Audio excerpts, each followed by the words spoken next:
Bonjour à tous. Dans votre futur métier, vous serez amené à accompagner des personnes âgées, malades ou en situation de handicap. Certaines d'entre elles pourront rencontrer des difficultés pour gérer leurs démarches administratives, leurs ressources ou bien leurs décisions importantes. Comment les protéger sans les priver de leurs droits? Le droit prévoit des mesures spécifiques pour les majeurs dits vulnérables. Dans cette vidéo, nous allons comprendre les principes qui encadrent cette protection et les différentes mesures existantes. La capacité juridique correspond à la possibilité d'exercer ses droits et obligations.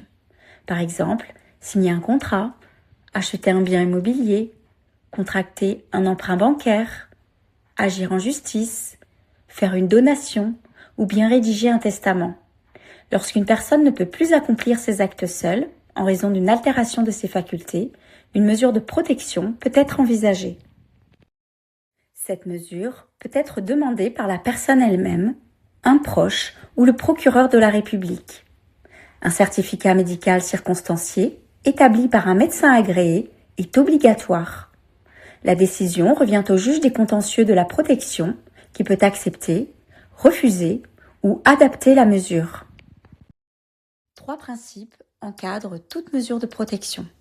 Tout d'abord, le principe de nécessité implique que la mesure ne peut être mise en place que si l'altération des facultés est médicalement constatée et justifie une protection.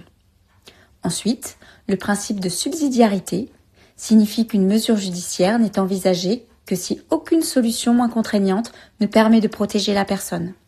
Enfin, le principe de proportionnalité exige que la mesure soit strictement adaptée au degré d'altération des facultés.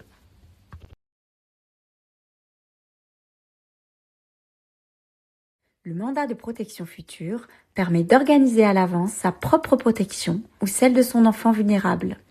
Il évite le recours immédiat au juge et tant qu'il n'est pas activé, il n'a aucun effet sur la capacité juridique.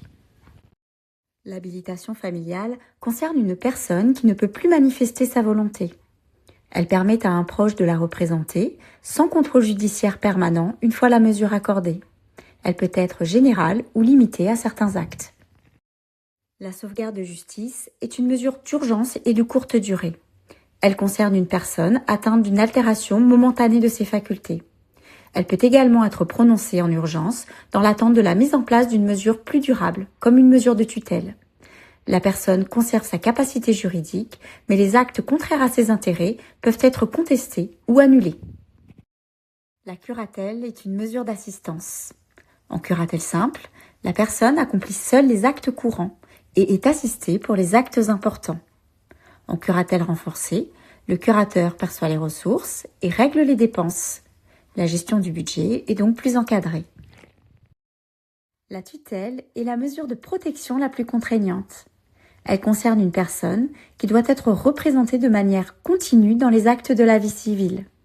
Le tuteur accomplit les actes d'administration et représente la personne en tenant compte de son avis dans la mesure du possible. Depuis la loi du 23 mars 2019, même en cas de tutelle, la personne conserve son droit de vote. Cette évolution renforce le respect des droits fondamentaux des majeurs protégés.